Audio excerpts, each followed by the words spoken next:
Hello Malaysians, my name is Muhammad Tajuddin bin Muhammad Rasti, and for today's video I would like to make a comment on the recent UMNO meeting or gathering in which several interesting things have come out from that gathering. Now the topic that I want to talk about is UMNO ready for change? Can it change? Will it change? This is a question that many are asking.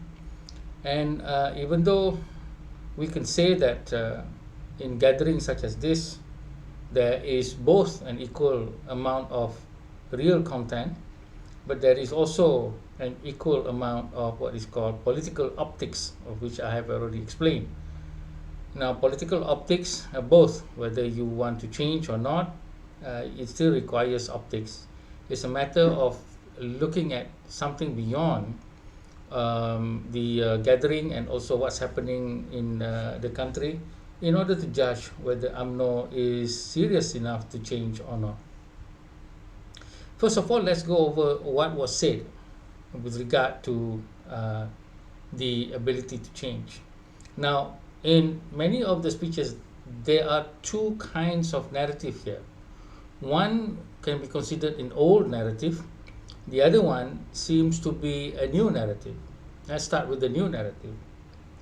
Now we have statements by top UMNO leaders, first and foremost to say that UMNO should no longer use the race and religious card in order to win votes. Now this is a very important statement, of which in the past UMNO has always used this card. And now we see Perikatan Nasional excelling on this methodology, and UMNO is looking at another way of actually proposing its own narrative. Now, without the race and religious card, what can UMNO offer to the country? Now, this is an interesting question. Of course, we can see also another statement that says that UMNO cannot go it alone, meaning it is suggested here somehow some agreement pact between other parties such as Pakatan Harapan in order for it to survive and later on even grow beyond its just complementary role at the moment to the unity government under dominant Pakatan Harapan. So that is also another interesting suggestion. The other suggestion was by Johari, who said that, well, UMNO must apologize to the Malays rather than people like Akmal calling for other people to apologize, the AP to apologize and everything. And along that line also was the idea that don't blame others for our failure, meaning blaming UMNO itself rather than picking a blame usually on the Chinese and the DAP, like what Najib said, apa lagi Cina mau. So with these kinds of narrative, it seems to be that UMNO is positioning itself to change. Now there's also another kind of narrative that is brought about by Akmal and Najib's daughter. The idea, of course, Akmal was saying that UMNO must control 2/3 of parliamentary seat. So that is a hidden message to say they're not going to work with anybody, especially Pakatan Harapan. The other thing is the usual rhetoric about protecting UITM and anything Malay and things like that, Bahasa Melayu and others, which is quite a normal thing to say during this gathering to remind the original so-called creed or value of the setting up of UMNO to protect Malay interests. Then, of course, Najib's daughter with her teary-eyed presentation to say about Najib being released and how Najib is necessary for the survival of UMNO, and even to the point of Akmal saying Najib is needed to rejuvenate the youth. So you have these two narratives. One narrative for change, the other one is a narrative of the old UMNO. Now, as Malaysians, what do we make of it? Number one, we can just say, well, this is all drama politics, sandewara. Number one, you could also interpret this kind of discussion as saying, well, the first narrative is simply to make sure that in the Mahkota election, because there are 35% non-Malay votes to be won, so that to show that UMNO is now an open political party, inclusive, and having the interests of all Malaysians, and also being a good partner to Anwar Ibrahim and the Pakatan Harapan. So all these messages needs to be actually explained or played out, as I said, political optics, in order to convince the Pakatan Harapan voters, which are mainly from the non-Malays. So I suspect that is a possible interpretation. The other one, of course, the narrative of the old UMNO is to pacify the present UMNO supporters, in order to say that, look, we still the same. We're still here to be heroes to the Malays, and we are still loudmouth. We are still very gung ho. We are still very hang tuah like in order to protect Malay interests. I think this basically is a possible and a realistic interpretation of the whole gathering. It is, as usual, in a party that is at a crossroad, to produce what is called a double narrative. A narrative, one which is an open, inclusive, and the other one which is the old one. So, as I said, politics is about speaking to different audiences, and also about timing. And so the timing of the Mahkota election, they've won the Nanggiri.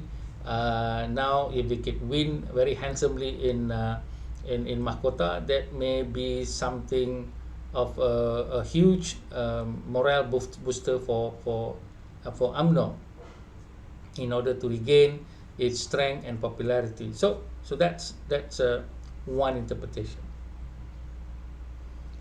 Now, the other interpretation is that there is a real confidence and also intention by Zahid and a few others to actually change and be part of a new entity along with another party, which is the Pakatan Harapan. That includes also the DAP. The usual DAP bashing did not occur, and the usual Chinese bashing in the olden days also did not occur. And so we see that the senior members seems to be wanting a real change, and in one sense we can accept that, because it's not about UMNO being turning over a new leaf. It's a necessity of politics. If you need to change, then you change. So that is what I'm trying to say to many Malaysians who have decided that if one political party is always like that, it will always be like that. Well, a person, yes, like to Dr. Mahathir, but a political party, in order to survive, they need to be flexible, malleable, and being able to change with the dynamics of politics. And then there is also the other side, which is the Akmal side, which may not just be political optics, but actually he controls a narrative that is just waiting for Zahid to fall, and then this narrative of the old UMNO will take over, and they have no qualms in working with such as Perikatan Nasional. So we see here, what do we do as Malaysians? Do we allow UMNO to change? Do we trust it in a certain sense for it to change? Or do we just say and dismiss it and say, this is nothing but sandiwara?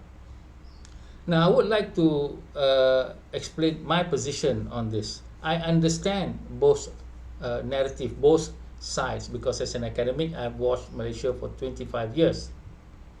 Now, understanding in terms of an analyst is one thing, but being a Malaysian, being a Muslim, being a Malay is another thing.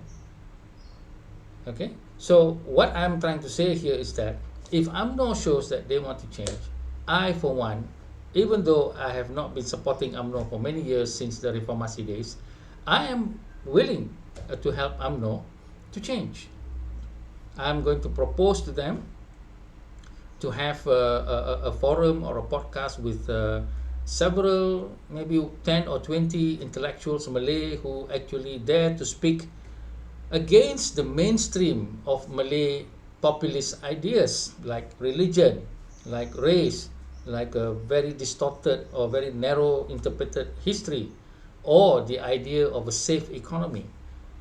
I am for a progressive Malay. I think only a progressive Malay can save Malayness or Islamicness. That's the only way. But many believe it must be in a safe construct, what I call the tempurung Malay or the tempurung Muslim, where you sit under the tempurung and then just be happy or just take whatever under the tempurung until you run out of it and then you die. So this easy way out is something which have never supported, and I have been trying to get the Malays to change their mindset. Although I have been very unsuccessful from the comments and from the treatment I get from public universities who's controlled by Malays, from Malay NGOs who's always bad-mouthing my thoughts, ideas, writings, and also of course the comments who are from Malays who don't even know what sin is, what is dosa. Okay, and all they do is just call names like very, very derogatory names, and then not really giving any analysis at all. So I'm saying here that for Malaysians, whenever we see that there is a possibility from someone or from some entity to change, then we should give the benefit of the doubt. Because how else are we going to move forward in this country? Look at what happened to Tun Dr. Mahathir in 2018. All of us, all Malaysians, never trusted Tun Dr. Mahathir, including myself. Although I respect him highly, but I never trusted him.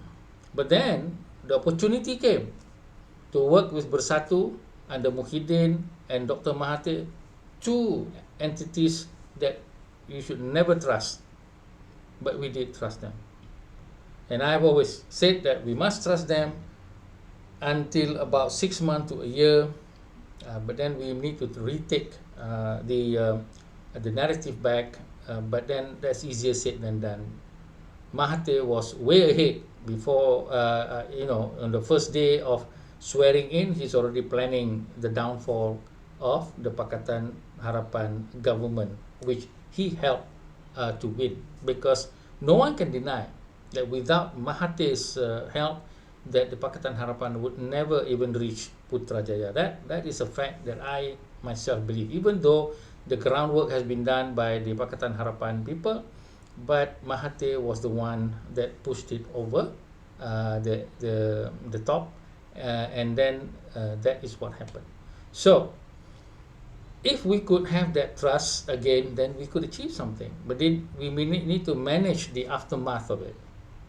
What we did was we trusted, and then we did not manage. I actually said that I trust, but deep down I could see that Mahathir was not remorseful of what he was doing. But then I was too excited to think that there was a possibility of winning. And as time passes, for about a year, I've been telling many people that Mahathir should be asked to leave, but many non-Malays said they don't want Anwar, they want Mahathir. And these non-Malays are the ones writing in the columns. They were the ones supporting Mahathir. And then when Mahathir did the thinkable, the unthinkable, then now they're shouting about the badness of Anwar and things like that. So we are all in this together. We all have a part to play, and we also have blames on our part, including myself. But what do?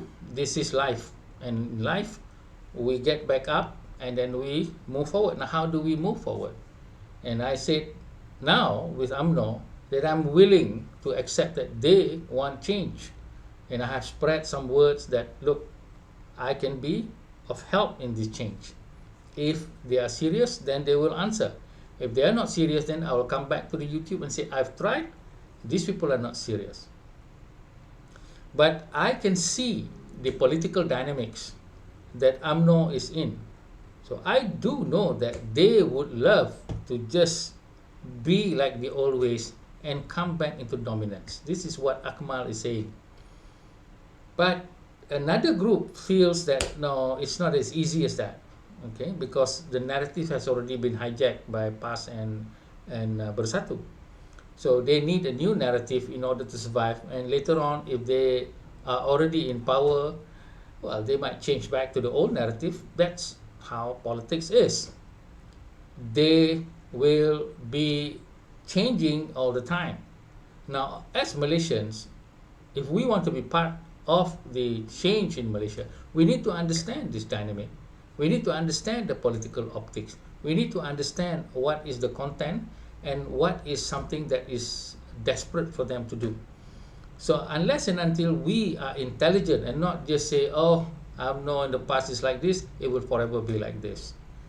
And Anwar in the past was like that, he is forever like that. I mean, we cannot be like that. If we become sadistic in that nature, then this country will not change. Because I can see now that the country can only have real change if we, along with the so-called political dynamics, change. Because I've seen that the political dynamics cannot change if we ourselves do not change.